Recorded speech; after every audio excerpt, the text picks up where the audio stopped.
ভিডিওতে ভিউ না আসার কারণ কি জানেন? ভিডিওতে প্রফেশনাল থাম্বনেল নেই। প্রফেশনাল থাম্বনেল ক্রিয়েট করতে আপনাদের যা করা লাগবে, আমার এই ভিডিওটা ফুল কন্টিনিউ করুন। আপনাদেরকে প্রফেশনাল থাম্বনেল ক্রিয়েট করতে অবশ্যই চেষ্টা করুন। আর ভিডিওতে যা অ্যাক্সেসরিজ অ্যাড হবে তা আপনাদেরকে ভিডিওর ডেসক্রিপশন বক্সে দিয়ে দেবো। প্রথমে আমরা অ্যাপটি ওপেন করে নেব। তারপরে থ্রি লাইনে ক্লিক করে আমরা 1920x1080 করে নেব, যেহেতু এটা ইউটিউবের থাম্বনেল সাইজ। আমাদের থাম্বনেল সাইজ সিলেক্ট করা হয়ে গেছে। এখন আমাদের ব্যাকগ্রাউন্ড সিলেক্ট করতে হবে, তাই প্লাস আইকনে ক্লিক করে ফ্রম গ্যালারিতে ক্লিক করে তারপরে আমরা ব্যাকগ্রাউন্ড সিলেক্ট করে নেব। ব্যাকগ্রাউন্ডে কোনো সমস্যা থাকলে এখান থেকে কাস্টমাইজ করা যায়, বাট এখন ব্যাকগ্রাউন্ডটাকে ফুল স্ক্রিন করতে হবে। সাইজে গিয়ে দুইটাকে 100 করে দিতে হবে। আবার প্লাস আইকনে ক্লিক করব, ক্লিক করে ফ্রম গ্যালারিতে ক্লিক করব, তারপরে আমাদের একটি ছবি সিলেক্ট করে নেব। ছবিটি যেখানে বসালে সুন্দর হবে ওই অনুযায়ী ছবিটাকে আপনারা সিলেক্ট করে নেবেন। ফটো সেট করা হয়ে গেছে। এখন আমরা একটা টেক্সট নেব। টেক্সটে আপনারা যা ইচ্ছা তাই লিখতে পারেন, তাতে কোনো প্রবলেম নেই। আপনাদের মতো করে আপনারা বসে নেবেন। টেক্সটের সৌন্দর্য বৃদ্ধি করার জন্য আমরা একটি ফন্ট ব্যবহার করব। ফন্ট আপনাদের ইচ্ছা মতো ব্যবহার করতে পারেন, তাতে কোনো প্রবলেম নেই, কিন্তু এটার জন্য বোল্ড হয় এরকম দেখে কোনো ফন্ট ব্যবহার করবেন। টেক্সটটিকে সাইজ অপশনে গিয়ে ছোট বড় করে নিয়ে প্রপার জায়গায় বসিয়ে দেবো। টেক্সটে এখন শ্যাডো এড করবো। শ্যাডো দিতে গিয়ে ব্লার কম বেশি করে দেখবো যাতে লেখাটি হাইলাইট হয়। লেয়ারটিকে নিচে নামিয়ে দিতে হবে। তারপরে প্লাস আইকনে ক্লিক করে গ্যালারি থেকে ব্লু লাইট নিয়ে আসবো। তারপরে এটা ছবির পিছনে নিয়ে নেব। সব ধরনের লেয়ার ফটো নিচে রাখার চেষ্টা করব। ছবিতে যে লাইটগুলো ইউজ করেছি সেগুলো একটু সাইজে বড়, তাই ফটো সাইজে থেকে একটু ছোট করে নিতে হবে। লাইটটিকে সঠিক পজিশনে রেখে অপাসিটি থেকে কিছুটা অপাসিটি কমিয়ে দেবো। অপাসিটি ঠিক করা হয়ে গেলে তারপরে রাইট বাটনে ক্লিক করে দেবো। নাও ব্লু লাইটটি সিলেক্ট করা হয়ে গেছে। লেয়ারে গিয়ে ব্লু লাইটের লেয়ার একটি কপি করে নেব। কপি করে তারপরে লেয়ারটিকে ছবির নিচে ডাউন করে দেবো। আবার অপাসিটিতে দিতে হবে। ব্লু লাইটটি একটু হাই হয়ে গেছে, ব্লু লাইটটি আবার ডাউন করে দিতে হবে। মোটামুটি এখানকার কাজ কমপ্লিট। এখন আমরা ছবিতে শ্যাডো অ্যাড করব। শ্যাডো অ্যাড করার জন্য শ্যাডো অপশনে যাব। শ্যাডো অপশনে যাওয়ার পরে অপশনটিকে এনেবল করে দিতে হবে। এনেবল করে দেওয়ার পরে হোয়াইট কালার সিলেক্ট করে নেব এবং 17 করে দেবো। এখন এন্টার শ্যাডো অপশনে যাব। এন্টার শ্যাডো অপশনে গিয়ে এনেবল করে দেবো এবং -6 করে দেবো। ফাইনালি ছবিতে শ্যাডো অ্যাড করা ওকে। এখন আমরা ছবিটিকে লক করে দেব। প্লাস আইকনে ক্লিক করে গ্যালারি থেকে একটি এরো চিহ্ন নিয়ে আসবো। এরো চিহ্নটি নিয়ে আসার পরে লেয়ার বাটনে ক্লিক করে ফটো লেয়ারের নিচে নামিয়ে দেবো। এরো চিহ্নটা সঠিক পজিশনে রাখার পরে এটার অপাসিটিটা একটু কমাতে হবে, যেহেতু এটার ছবির থেকে হাইলাইট বেশি হয়ে গেছে। অপাসিটি অপশনে গিয়ে এটার অপাসিটি 60%-এর মতো করে দিলেই হবে। অপাসিটি সিলেক্ট করা হয়ে গেলে এখন আমরা সবগুলো লেয়ার সেট করে দেবো, ব্লক করে দেবো, যাতে কোনোটা নড়াচড়া না করে। প্লাস আইকনে ক্লিক করে ফ্রম গ্যালারিতে যাব। তারপরে থাম্বনেল নেব। থাম্বনেলটিকে ক্রপ করে রাইট বাটনে ক্লিক করব।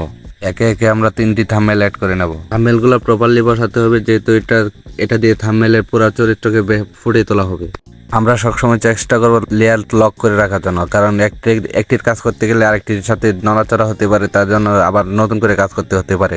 তার জন্য সবসময় আমরা লেয়ারগুলো লক করে রাখার চেষ্টা করব। এভাবেই সবগুলো লেয়ারকে সাজিয়ে নেব নিচে উপরে করে। আবার ফর্ম গ্যালারিতে যাব।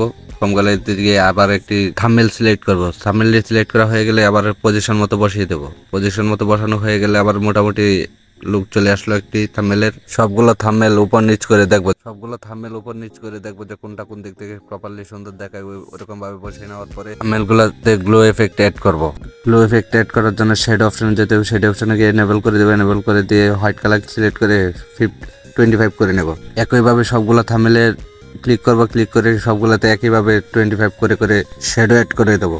এখন আবার লেয়ারগুলো লক করে দেবো। থাম্বনেল যেহেতু পিক্সেল ল্যাব দিয়ে ক্রিয়েট করতেছি, তাই আমরা একটা পিক্সেল ল্যাবের পিএনজি লোগো ইউজ করব।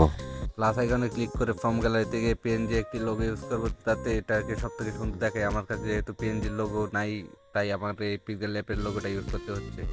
লোগোর চারদিকের হোয়াইট কালারটা একটু বেশি ব্রাইট হয়ে গেছে, তাই আমরা একটু অপাসিটি থেকে একটু ব্রাইটনেসটা একটু কমিয়ে দেবো।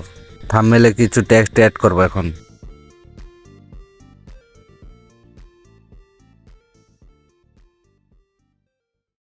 পিক্সেল ল্যাবে 4K থাম্বনেল ক্রিয়েট হয় না। 4K থাম্বনেল কিভাবে ক্রিয়েট করতে হয় এটা ভিডিওর শেষে দেখিয়ে দেবো, তো আপনারা ভিডিওটা কন্টিনিউ করুন। টেক্সটের উপরে ক্লিক করে সাইজে গিয়ে একটু টেক্সটটাকে ছোট করে সিলেক্ট করে নেব এবং ফন্টের উপরে ক্লিক করে যাতে একটা বোল্ড দেখায় এরকম একটি ফন্ট সিলেক্ট করে এটাকে শ্যাডো অপশনে ক্লিক করে ব্ল্যাক এবং হোয়াইটের মাধ্যমে পার্থক্য দেখবো যে কীরকম হয় দেখায়, এবং যেটা বেটার অপশন দেখায় ওটাকে আমরা সিলেক্ট করে নেব। সব ধরনের ফন্টে আমরা শ্যাডো ইউজ করবো। শ্যাডো ইউজ করলে ফন্টগুলো অনেক হাইলাইট হয় এবং দেখতেও সুন্দর হয় এবং স্টাইলিশ হয়। সবসময় চেষ্টা করবেন থাম্বনেলে সব থেকে কম লেখার চেষ্টা করবেন, কারণ বেশি লেখালেখি করলে এটা কিরকম জানি হয়ে যায় এবং এটার ডিমান্ড অনেকটা ডাউন হয়ে যায়। তো মোটামুটি আমাদের কাজ শেষের দিকে। এখন আমরা এটাতে শুধু ফন্ট ইউজ করবো। ফন্ট ইউজ করার পরে শ্যাডোতে যাবো। শ্যাডোতে গিয়ে হোয়াইট কালার সবসময় সিলেক্ট রাখবো। সিলেক্ট করলে এটাকে অনেক ব্রাইট দেখাই। থাম্বনেলের কাজ শেষ, এখন সেভ করব। কাস্টমের উপরে ক্লিক করে এটাকে আলট্রা করে দেবো। জিপিজির উপরে ক্লিক করে এটাকে পিএনজি সিলেক্ট করব এবং সেভে ক্লিক করে দেবো। ফাইনালি থাম্বনেল ক্রিয়েট ডান।